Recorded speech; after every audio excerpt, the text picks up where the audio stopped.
Bismillahirrahmanirrahim. Assalamualaikum warahmatullahi wabarakatuh. Alhamdulillah, segala puji bagi Allah yang Maha Pengasih dan Maha Penyayang, yang telah memberikan kesempatan kita kembali untuk berkumpul di bulan Ramadan. Mudah-mudahan siapapun yang berkumpul malam hari ini, suatu hari nanti kembali dikumpulkan di surganya sekeluarga. Amin. Salawat dan salam kepada Nabi besar kita, Nabi Muhammad sallallahu alaihi wasallam, menjadi contoh teladan bagi pemimpin orang-orang yang beriman. Mudah-mudahan kita pun menjadi manusia yang berakhlak Al-Quran. Apa kabar semuanya hari ini? Nah, saya baru melakukan perjalanan di Kepulauan Riau, Kota Batam, lanjut ke Pekanbaru, Jambi, Palembang sampai saat ini. Ternyata selama bulan Ramadan kita memberikan beberapa program bestseller untuk jamaah masjid yang berjudul Hidup Tanpa Marah, Manusia Berakhlak Al-Quran, Salat Khusyuk, dan Mabrur Sebelum ke Baitullah. Ternyata ketika diberikan pelatihan untuk para dai dan manajemen masjid, seorang muslim yang memiliki kecerdasan otak kanan dan otak kiri, ini dapat dilihat dari lisan dan bahasa tubuhnya. Sama ketika kita sedang sholat, otak kanan kita ingat kepada Allah, dan otak kiri kita menggerakkan dengan gerakan sholat. Oleh karena itu, jikalau ibu bapak semua, Bu Pari bertanya kembali, apa kabar semuanya hari ini? Maka ibu bapak semua tidak cukup mengucapkan dengan lisan saja, tapi ucapkan dengan gerakan tubuhnya. Agar nanti kita semua terbiasa apa yang diucapkan, yang disampaikan, dan yang diajarkan selama ini sesuai dengan apa yang kita lakukan. Oleh karena itu, jikalau saya bertanya kembali, apa kabar semuanya hari ini? Maka ucapkan dengan gerakan tubuh seperti ini. Alhamdulillah, luar biasa, Allahu Akbar, yes, yes, yes. Bisa? Kita coba dulu ya, karena di masa pandemik ini saya harus membantu memompa jantung Anda, agar daya imun Anda pun semakin lebih baik lagi. Dan Anda harus bisa menyambut Ramadan ini dengan penuh kebahagiaan. Anda siap? Baik, saya ulangi kembali. Apa kabar semuanya hari ini?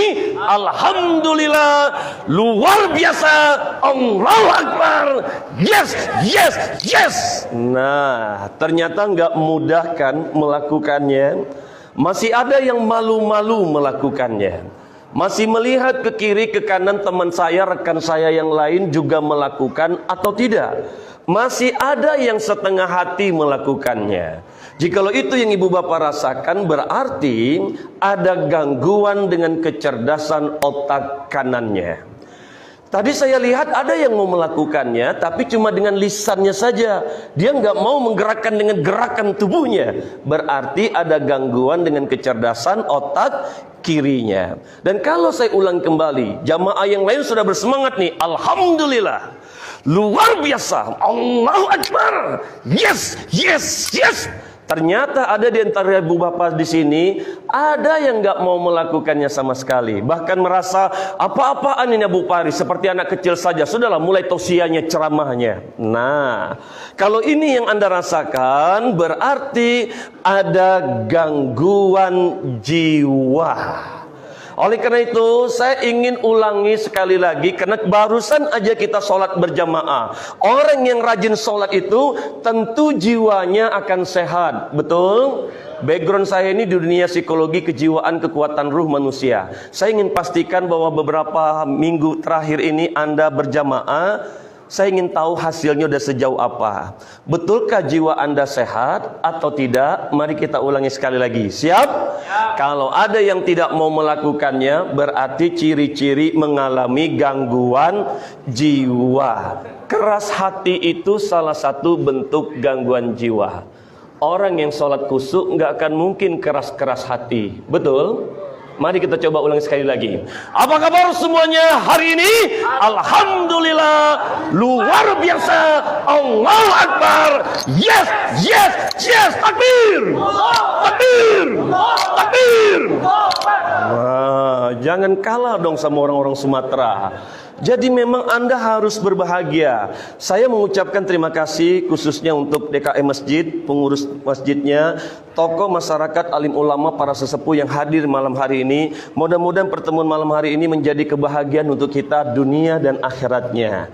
Materi yang diambil, ini diambil dari buku bestseller Salat Khusyuk dan Manusia Berakhlak Al-Quran. Kami sudah 10 tahun mendirikan pondok Quran di Indonesia, tapi masih ada hal-hal yang kami tidak inginkan terjadi, masih terjadi. Contoh, ada orang yang rajin dia, sholat berjamaah tepat waktu di masjid, nggak pernah tinggal. Tapi pulang dari masjid masih juga marah-marah. Puasa bulan Ramadan 30 hari mengendalikan diri dan hawa nafsu, selesai bulan puasa masih juga marah-marah.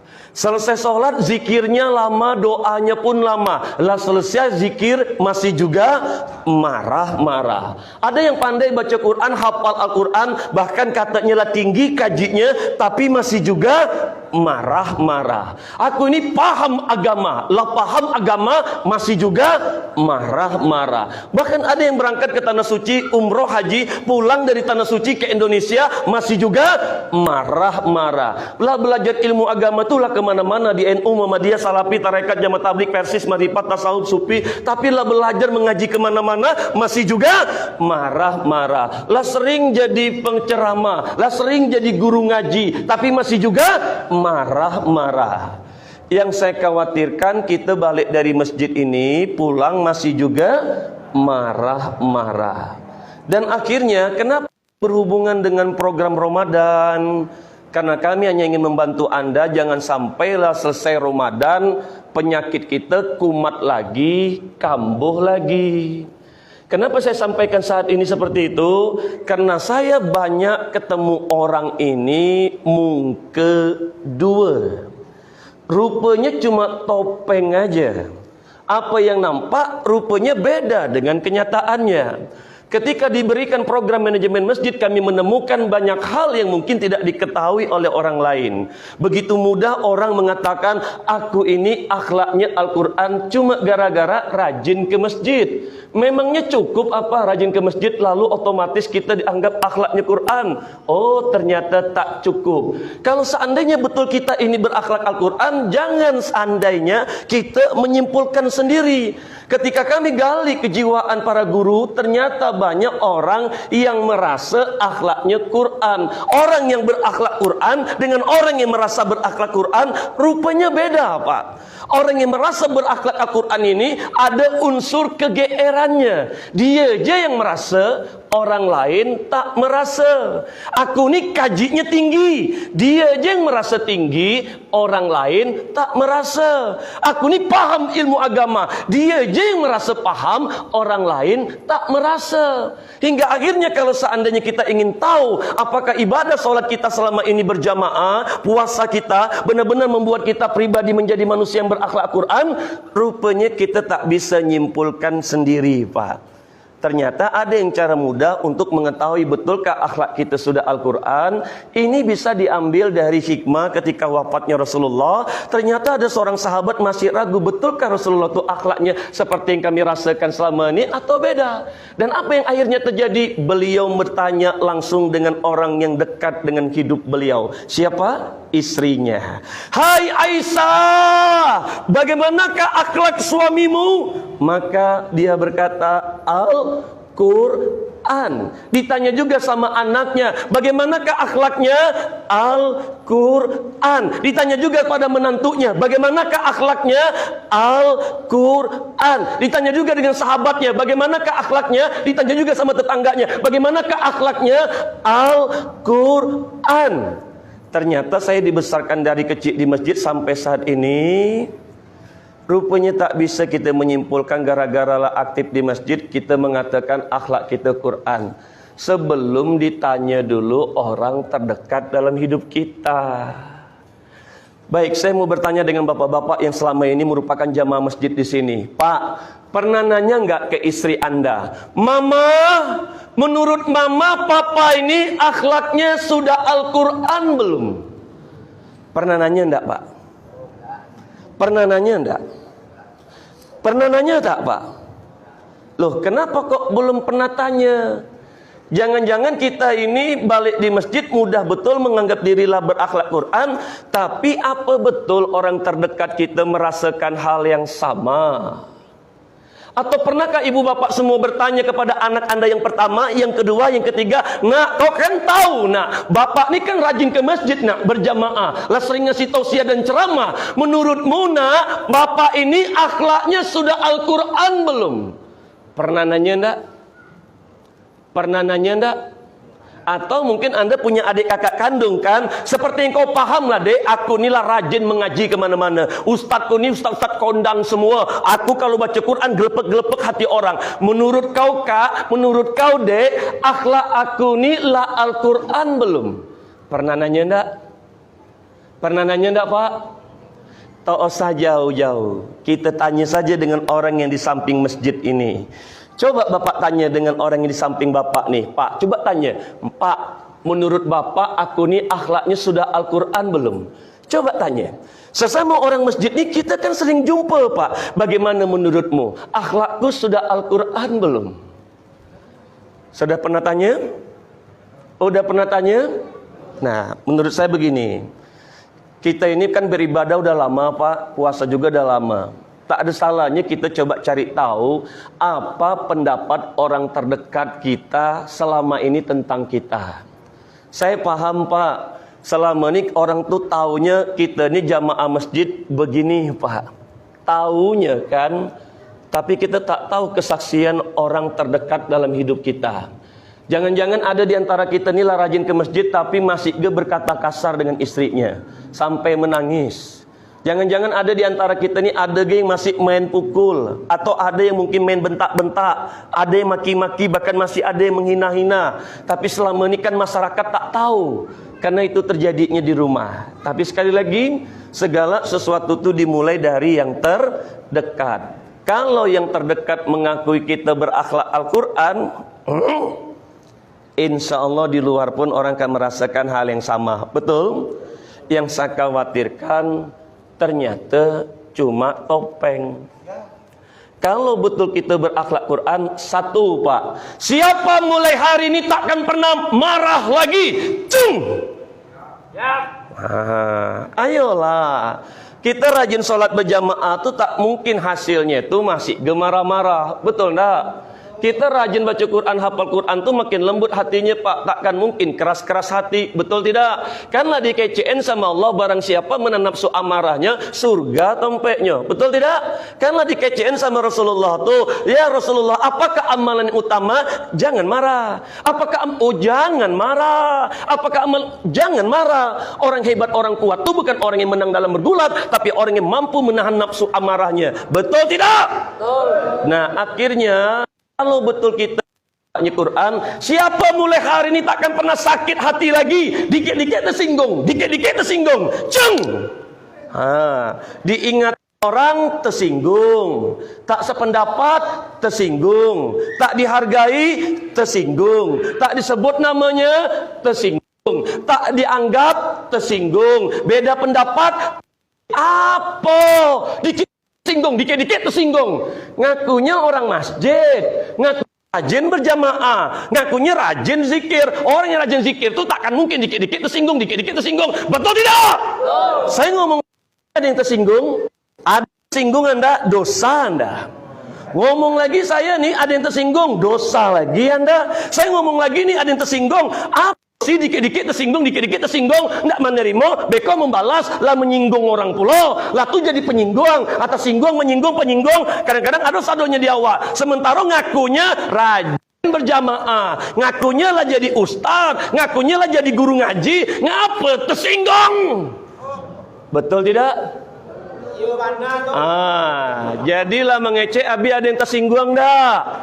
Atas singgung waktu badoso waktu baru aja wak solat berjamaah alat tersinggung pulo. Itu yang kedua Pak. Yang ketiga, kalau ya wak kaji kok tinggi ya Pak, siapa mulai hari ini takkan lagi mudah menilai orang, prasangka buruk sama orang. Cung! Kenapa Anda tak berani ngangkat tangan? 1 menit Anda menilai orang, prasangka buruk sama orang, 1 menit dosa Anda tuh jalan terus tuh, betul? 5 menit Anda prasangka buruk, nilai-nilai orang, 5 menit tuh dosa Anda tuh jalan terus tuh. 1 hari awak menilai orang, 1 hari itu dosa awak jalan terus tuh. Apa? Kalau ya bana awak kau rajin sholat berjamaah, maka mungkin awak nilai-nilai orang, betul? Kalau ya bana kaji awak tinggi, tidak akan mungkin awak prasangka buruk sama orang, betul tidak? Jadi kalau saat ada yang tersinggung, dosa Anda. Jangan seketek-seketek seketek-seketek tersinggung. Selama kau awak mengaku rajin puasa, masalah tiap tahun puasa masih ge tersinggung, masih ge mudah marah. Ndak lama dilihat di mata nilai-nilai orang, ndak lama tadanga di telinga nilai-nilai orang, ndak lama rasanya di hati bahasa tubuhnya kayaknya ndak suka gambar nilai-nilai orang. Apa? Kalau ya betul kita nih sholatnya diterima, ada yang tahu tak selama ini sholatnya diterima atau tidak? Ada yang tahu tak? Ada yang tahu tak? Jangan-jangan cuma merasa aja. Boleh jadi tak diterima nih, betul? Nah sekarang Pak, ternyata saya percepat ya, waktu saya cuma dikasih 20 menit, ya sudah. Ternyata kami selusuri penyebab kenapa kita, mohon maaf, saya anggap ustadz semua lah, karena saya memberikan pelatihan untuk para dai di Indonesia. Saya tahu betul orang Indonesia ini tak mau kalau dianggap remeh, dianggap dirinya itu tak punya. Sudahlah, saya anggap Pak Ustadz aja lah semuanya. Tapi menjadi pertanyaannya adalah, pantas tak jadi ustadz?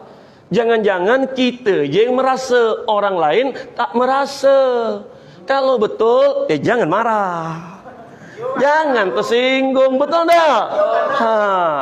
Jadi diselusuri, mohon maaf Pak, habis waktu saya. Mau dilanjut atau tutup nih? Nah, saya ambil Pak. Saya dari kecil itu di masjid, besarnya di masjid, sampai saat ini ngurus masjid. Jadi saya paham betul apa yang Anda butuhkan sebagai orang masjid. Mau bukti? Saya buktikan. Mana saya nak tanya dengan seorang nih. Tadi sholat Isya enggak tadi? Iya. Kecil Allah tadi. Allah bilang apa? Ayo, saya nak tanya tadi nih. Pak, tadi sholat enggak? Sholat Isya enggak? Sholat Isya enggak tadi? Sholat Isya enggak? Apa Allah bilang tadi? Saya berikan pertanyaan Pak ya. Tadi sholat Isya enggak Bang? Kecil Allah tadi. Enggak tahu. Sholat Isya enggak tadi Pak? Apa kata Allah tadi? Enggak tahu. Apa Allah enggak tahu? Jadi tadi itu sholat Isya, basuh enggak? Salat itu kan pertemuan antara seorang hamba dengan Allah, betul? Yang namanya pertemuan itu ada komunikasi, Pak. Sama saat ini saya ketemu Anda, balik Anda ke rumah nanti ditanya, apa yang diajarkan Abu Pari tadi? Abu Pari ngajarkan manusia berakhlak Quran. Salat usuk, Anda bisa cerita tuh, karena barusan ketemu saya. Sama Pak, kalau betul Anda tuh ketemu Allah tadi, kecil Allah tadi. Apa yang Allah bilang tadi Pak? Ini kok banyak bingung. Ini jangan-jangan masih ada kejadian seperti ini nih. Siapa di antara ibu bapak di sini yang selama ini sholat masih sering terjadi begini? Allahu Akbar. Tiba-tiba ingat masakan, ingat cucian, ingat sahur, ingat kunci oto, ingat kunci motor, ingat handphone, ingat jam tangan. Siapa yang sholatnya masih sering terjadi seperti itu? Cung, tangan yang tinggi, yang tinggi. Istighfar Anda. Yang parah itu orang yang tahu beberapa hari ini dia sholat masih begitu, tapi tak mau ngangkat tangan. Ini yang parah. Ini yang disebut mungke dua. Dia khawatir kalau dia ngangkat tangan tertengok sama orang, biasa aja kaji kau rupanya. Kupikir boleh jadi orang-orang seperti ini selalu ingin terlihat baik, sempurna di mata orang. So cuma meminta jujur Pak. Dalam sholat itu diajarkan tentang kejujuran. Di luar sholat dia akan jujur, betul? Dalam sholat itu diajarkan tentang kebersihan. Di luar sholat dia akan bersih. Dalam sholat itu diajarkan tentang ketertiban. Di luar sholat dia akan tertib. Dalam sholat diajarkan tentang kasih sayang. Di luar sholat dia akan penuh kasih sayang. Dalam sholat diajarkan tentang ketawadukan, rendah hati. Di luar sholat dia akan rendah hati. Ya gimana tidak coba? Pagi kita latih, zuhur tuh kita latih, asar kita latih, maghrib kita latih, Isya 5 kali kita latih sehari, dikali juga seminggu, dikali sebulan, dikalilah setahun, dikalilah belasan tahun awak sholat. Seharusnya lah terbentuk seperti itu, betul? Jadi tidak akan mungkin orang yang rajin sholat usuk Pak masih gota singgung dikecean orang. Tidak akan mungkin seketek-seketek marabuh marah jo dikatuan orang. Dan akhirnya apa? Anda butuh berapa tahun lagi puasa bulan Ramadan biar tak mudah marah, sakit hati, tersinggung, prasangka buruk sama orang? Butuh berapa tahun lagi puasa, Pak? Butuh 2 tahun lagi? Butuh 3 tahun lagi?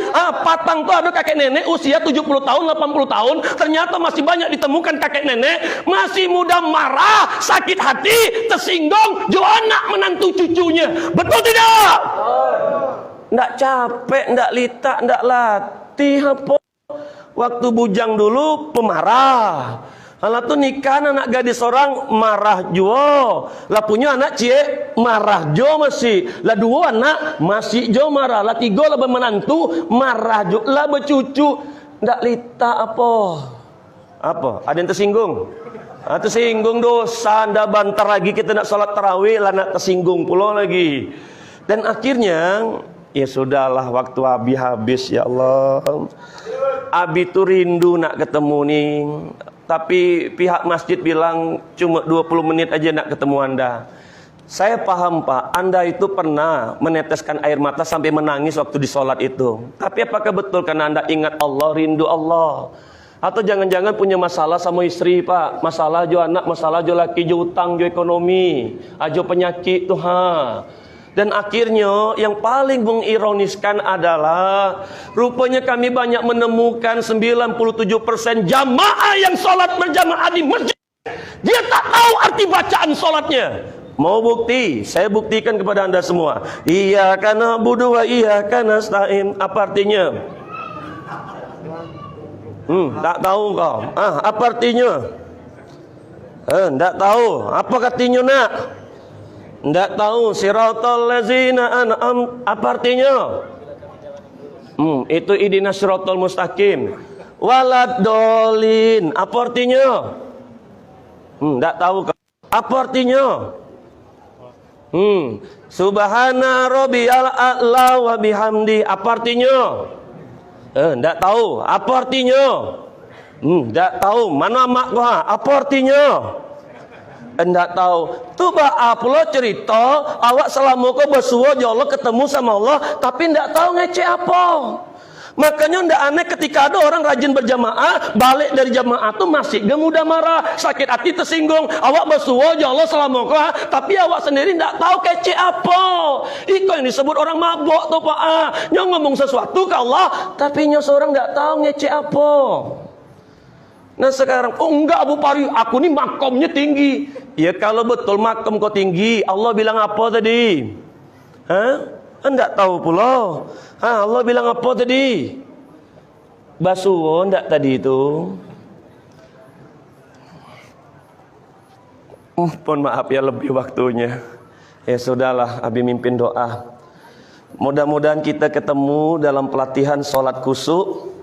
Karena saya memang memberikan program kalau betul Anda tuh sholat, ya berubahlah. Masa masih getesinggung? Mohon maaf Pak, kemarin pelatih manajemen masjid, ada jamaah rupanya tak suka sama imamnya. Ada pula imamnya tak suka dengan salah satu jamaahnya. Ada pula jamaah yang satu dengan jamaah yang satu saling tak suka. Cuma kalau datang ke masjid, mana budak tuh? Lebih baik di ujung, aku di ujung daripada aku sakit hati nengoknya nih kejadian juga di DKM masjidnya. Ada anggota DKM tak suka sama ketua. Ketuanya juga tak suka dengan salah satu anggotanya. Lah cari mungko pula sekarang antar anggota pun saling tak suka. Kejadian juga di yayasan, di sekolah. Ada guru tak suka dengan kepala sekolah. Kepala sekolahnya juga tak suka dengan salah satu guru. Gimana cara nak mutasikan budak nih Rupanya guru yang satu dengan guru yang satu. Jangan-jangan di sini pun ada yang tak suka dengan jamaah masjid di sini. Ayo, ada tidak? Ayo ndak? Kemarin pas rapat-rapat tak dianggap, tersinggung. Kemarin pas musyawarah tak diajak-ajak, tersinggung. Saya ngomong seperti ini ada yang tersinggung? Dosa Anda. Jari ini pun sengaja ditunjuk-tunjukkan karena manusia ini tak suka ditunjuk-tunjuk. Tapi lebih baik saya ngelatih Anda di rumah dibandingkan nanti Anda balik, Anda ditunjuk-tunjuk orang tersinggung. Masjid ini kan pusat pelatihan oleh Rasulullah dan para sahabat, betul? Minimal kita balik tuh lebih kuat lagi, bukan tersinggung. Nah sekarang, biar agak bahagia saya balik. Cobalah tanya dengan kawan di samping tuh, menurut kau gimana aku nih? La Al-Quran belum akhlak aku nih. Cobalah tanya. Ada yang berani nanya enggak? Atau Anda butuh nyali untuk bertanya? Kenalah kebayang sama Anda jawabannya apa? Ada yang berani bertanya? Nah, kalau sudah, izinkanlah Habib mimpin doa.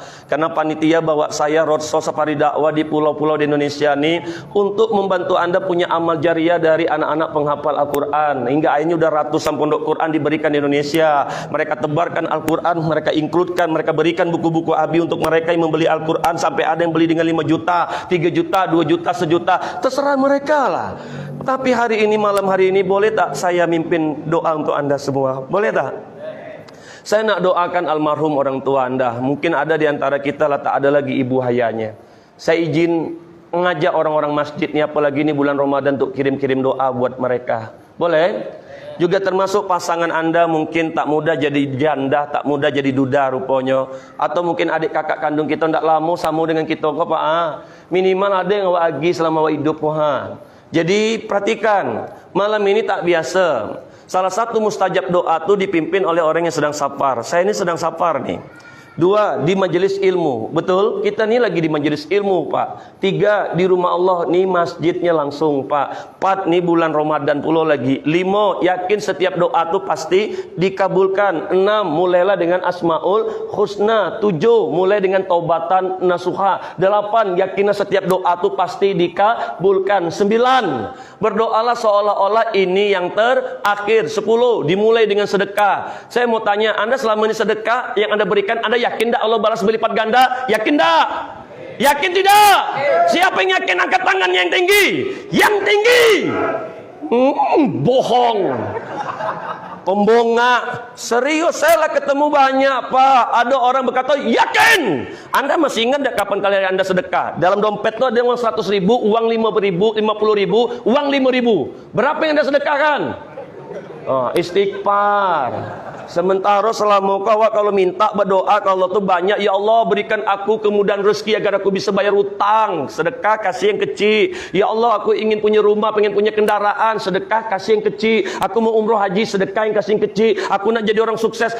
Anda tuh kalau minta ke Allah selama ini banyak kan? Tapi kenapa ketika mengasih ke Allah kok Anda berikan yang terlalu kecil, selalu kecil? Boleh jadi dari dulu masalah hidup kita tuh hepeng ke hepeng, utang ke utang, duit ke duit aja Pak. Karena tak sempurna iman seseorang ketika dia belum sedekahkan yang terbaik untuk Allah. Betul tidak? Maka ketika saya katakan bohong, kalau orang yakin tuh, mana petugas sedekah? Sini.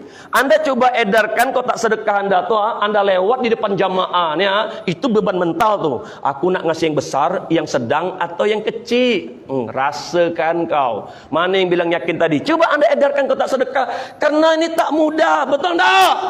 Khawatirnya kita ini orang-orang pelit Pak. Kapan Anda mau sedekahkan yang paling Anda cintai untuk Allah? Ada jaminan Anda balik dari masjidnya Anda selamat sampai di rumah? Lah banyak kawan kita ditemukan meninggal di halaman-halaman masjid, betul? Apalagi saya tengok banyak kendaraan tuh kalau di jalan raya tuh, kalau Anda mati tak ditabrak orang, Anda tuh nabrak. Kapan kita nak berikan yang terbaik untuk Allah? Oleh karena itu, kalaupun Anda bersedekah, izinkan saya mimpin doa. Boleh? Silakan bagi Anda yang mau bersedekah, silakan bersedekah, berdonasi. Mudah-mudahan berkah untuk kita semua. Al-Fatihah. Auzubillahi minasyaitonirrajim. Bismillahirrahmanirrahim. Alhamdulillahirabbil alamin arrahmanirrahim maliki yaumiddin. Iyyaka na'budu wa iyyaka nasta'in. Ihdinas siratal mustaqim. Shiratal ladzina an'amta 'alaihim ghairil maghdubi 'alaihim. Ya Allah, ya Rahman, ya Rahim, ya Malik, ya Kudus, ya Salam, ya Mukmin, ya Muhaimin, ya Aziz, ya Jabbar, ya Mutakabbir, ya Ali, ya Ghaffar. Ya Allah, jadikanlah ilmu yang kami dapatkan, sedekah yang kami berikan selama ini, ya Allah, sebagai ampunan dosa atas apa yang pernah kami lakukan di masa lalu maupun di masa yang akan datang. Dosa yang kami sadari maupun yang tidak kami sadari, yang kami sengaja maupun yang tidak kami sengaja, yang kami lakukan secara tersembunyi ataupun secara terang-terangan, termasuk almarhum kedua orang tua kami, saudara kami. Jauhkan mereka dari siksa kubur, jauhkan mereka dari azab kubur, lapangkan kubur mereka dan kumpulkan kami kembali di surga keluarga, ya Allah. Ya Allah, jadikanlah ilmu sedekah yang kami berikan sebagai jalan, diberikan petunjuk hidayah untuk orang-orang yang kami cintai, ya Allah. Jauhkan kami dari pertengkaran, perceraian dan perpisahan, ya Allah. Jadikanlah ilmu sedekah yang kami berikan ini sebagai jalan kemudahan rezeki, ya Allah, agar kami mampu membahagiakan kedua orang tua kami, agar kami bisa membayar utang piutang kami. Sembuhkanlah penyakit yang diderita oleh kedua orang tua kami, penyakit yang ada dalam tubuh ini. Angkat penyakitnya dan jadikanlah sebagai penggugur dosa. Jikalau Ramadan ini adalah Ramadan terakhir yang bisa kami ikuti, ya Allah, maka jadikanlah Ramadan ini sebagai jalan untuk kami suatu hari nanti wafat matinya dalam keadaan husnul khatimah, ya Allah. Matikan kami ketika kami sujud padamu, beribadah padamu, taat padamu. Jangan kau matikan kami seperti saudara kami yang ditemukan terapung di lautan dengan cacing belatung keluar dari mulut dan telinganya. Matikan kami ditemukan dalam kondisi tubuh kami tak mampu dikenali oleh keluarga, ya Allah. Matikan kami ketika kami sujud padamu, beribadah padamu. Matikan kami dalam pelukan orang-orang yang mencintai kami. Ya Rahman, Ya Rahim, hanya kepada Engkaulah kami menyembah dan mohon pertolongan. Kuatkan kami ketika sakaratul maut nanti, kami mampu mengucapkan kalimat La ilaha illallah Muhammadur Rasulullah. Ya Allah, ya Tuhan kami, dan jauhkanlah keluarga kami dari siksa api dan neraka kamu. Rabbana atina fid dunya hasanah wa fil akhirati hasanah wa qina azabannar walhamdulillahi rabbil alamin. Silakan bagi Anda yang mau bersedekah, silakan bersedekah. Dan siapapun yang malam hari ini bertemu dengan Nabi, mudah-mudahan kalau kita bertemu lagi, Anda sempat belajar sholat yang khusyuk. Kalaupun tak sempat, Anda cari guru secepat mungkin. Rumusnya di muka bumi ini ada satu, kalau dilakukan dengan baik, semua jadi baik. Apa tuh? Sholat. Kalau sholatnya baik, maka baiklah seluruhnya. Mudah-mudahan apa yang kita dapatkan malam hari ini menjadi berkah sisa usia kita. Saya sapa kembali terakhir kali. Apa kabar semuanya hari ini? Alhamdulillah, luar biasa. Allahu Akbar. Yes, yes, yes. Takbir, takbir, takbir. Terima kasih. Wassalamualaikum warahmatullahi wabarakatuh.